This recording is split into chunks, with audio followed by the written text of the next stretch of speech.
Hey there, welcome to day 16 of our Get Up and Go Challenge, August 2020. Sharon Horne-Ellstrom here. We're talking about the SOAP framework. Today is day 3, or A, and I titled this Lights, Camera, Action. Just kidding, because it's not really about anything that has anything to do with drama or video, but it does have to do with getting going, starting, doing something, actually doing something, taking action.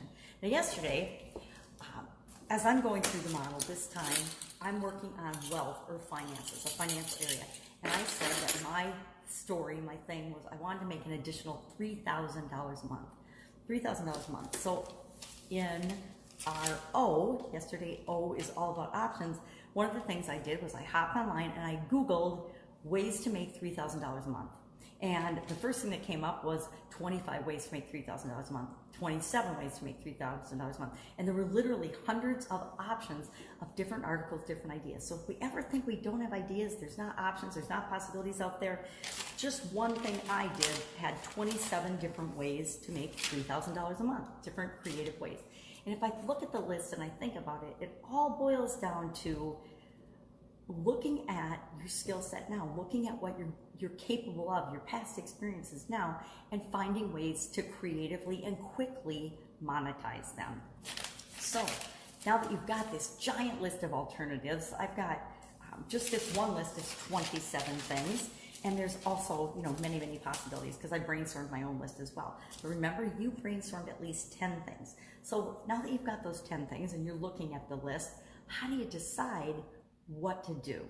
I like to do a couple of things. Number one, I know that I never want to leave the scene of a decision without taking some kind of action. That's why yesterday, after looking at the options, today we want to immediately do something. Now, the actually doing the Google search, that was me already taking action, right? It was taking action to research and discover what are the possibilities, because so often we get locked into thinking it's this or that. I'm laid off from my job, so I either get unemployment or my family's going to starve. And if I don't get unemployment, or if I got, my situation is different, if my business is shut down and I'm not allowed to make any money doing what I've done in the past, what am I going to do? My family's going to starve. So it's not A or B. So yesterday's options exercise was to remind us that there are so many different infinite possibilities, which is why I hopped online and did the Google search. Because every one of us, if you're listening to me right now, you've obviously got access to internet and to social media. So there's ways for you to do research. Even if you're saying, I don't have time for that, I can't do that. Well, if you need $3,000 a month, you figure out a way to do it. If you need more money coming into your life, you figure out a way to do it. So now, let's just say, for example, I'm looking at that list of 27 things. How do I decide what to do next? How do I always know what to do next? Well, I like to use some different tools, decision-making tools.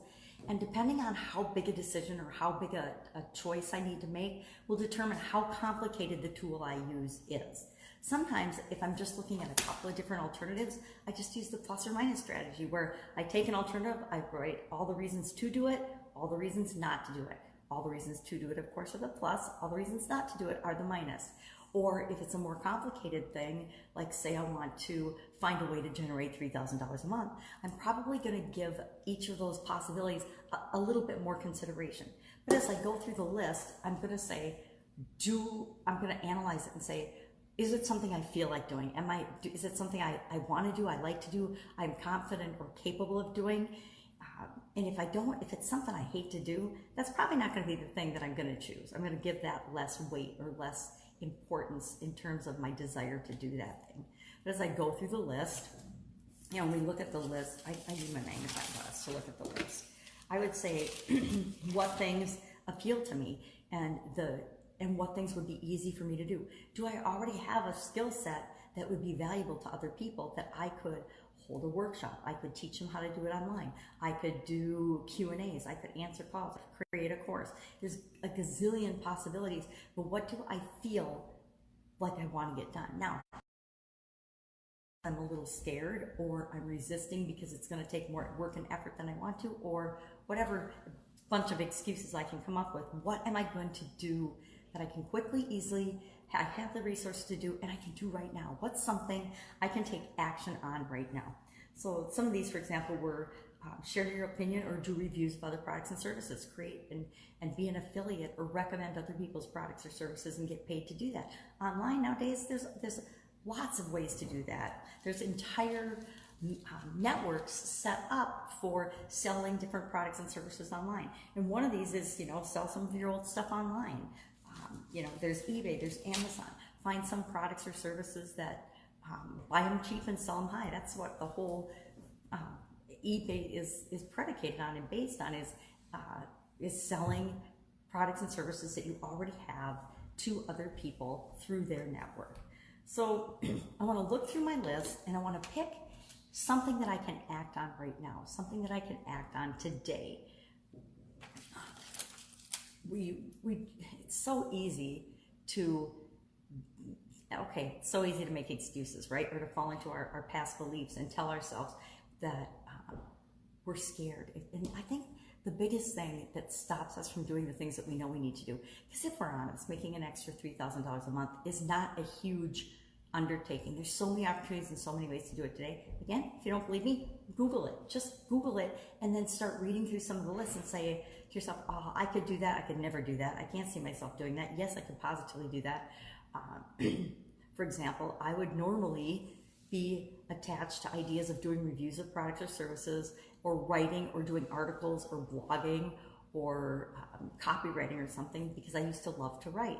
But as my vision has tanked and gone down the toilet, those are not going to be on the top of my list because of my own personal situation and physical challenges in areas that used to make those things easy. So you have to always filter everything through you.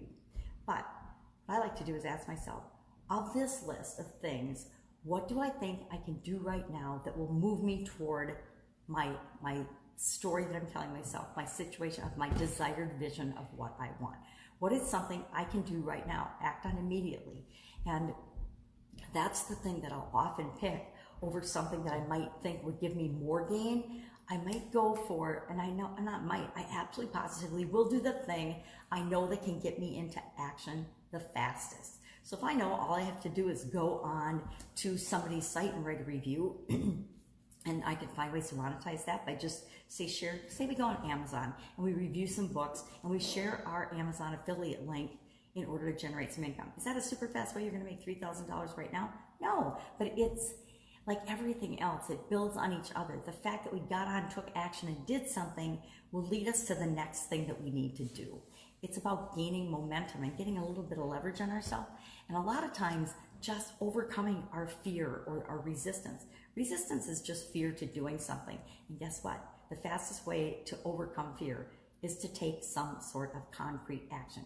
Action trumps fear every single time. Because 98% or more of what we fear is going to happen never, ever, ever happens. We just build these things up in our mind that are never going to happen. So that's our challenge today, is pick one thing on your list, at least pick one thing up to 3, and take a step toward it. Take an actual action toward it, and then share in the comments below the action you took and if you got a result or not. Yes or no. Now, you might get a negative result. Guess what?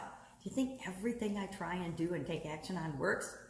No, absolutely positively, more things fail than ever succeed. Not just for me, but for every successful person that you've ever met, ever seen, or know.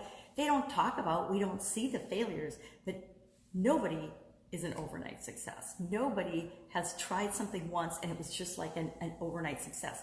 They've always done a whole lot of things leading up to that aren't glamorous, that aren't sexy, that aren't fun, that aren't exciting, so nobody talks about them. They don't talk about the hard work that they did for 20 years until they got the business idea that they put their whole heart into, worked at that for 5 years, and then it exploded. All you hear about is, oh, it exploded. They were, working at the post office, and all of a sudden they created and invented this billion-dollar thing. Yeah, guess what? We romanticize stories, and we talk about the easy things and the good things and the amazing aspect of things, but we forget about all the things that led up to it. That's it.